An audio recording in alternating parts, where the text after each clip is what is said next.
It's the Beth and Val Show. It's the Beth and Val Show.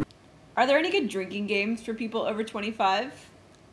I'm still partial to the Showgirls drinking game. Every time, there's an unmotivated emotional change by Elizabeth Berkley, you drink. Yeah. Every time she does jazz hands, you drink. And every time she hits something. Every time she hits something. And every time she hits something. Yeah. And let me tell you, in like 20 minutes of the movie, you're going to be in trouble. She hits a car, she hits some Go fries.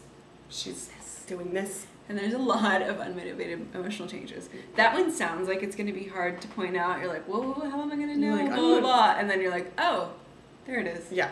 There's another one. Yeah. Whoops, that's two. I like the Sophie's Choice drinking game. Schindler's List drinking game. Yeah, like every time you see a Holocaust victim, you drink. Right. Every time, a kid doesn't make the train, you drink. You The Sophie's Choice one, the big drink payoff is pretty much just right at the end. Right at the end, but when she makes the choice. But when she makes the choice, you actually have to drink like half a bottle of vodka. Yeah. So it's at once. Yeah. At once. And it's really hard because you're crying. Yeah. So you're like exactly, and you're choking on it, you're gagging, you're spitting. Yeah, and for me, that's how people over the age of 25 should drink, because it's sad after that. Anything having to do with like a Lifetime movie of the week, Every time Meredith Baxter Burney shows up on Lifetime, drink. Exactly, drink. We play something like every time your insurance rates get lowered. Yeah, every time you have to drink. Every time you can rent a car. Every time you rent a car, you have to drink. You drink. You're like, I'm 25. In the car. And every time you download a new NPR podcast. There you go. Drink.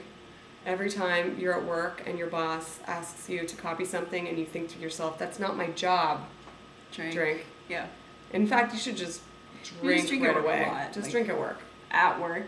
Yeah. The hours when you're at work. Drink. You should take a shot every 15 minutes. Yeah, there you go. And that's a drinking game you can play with yourself. It's the Beth and Val Show. Talking about things you may or may not know.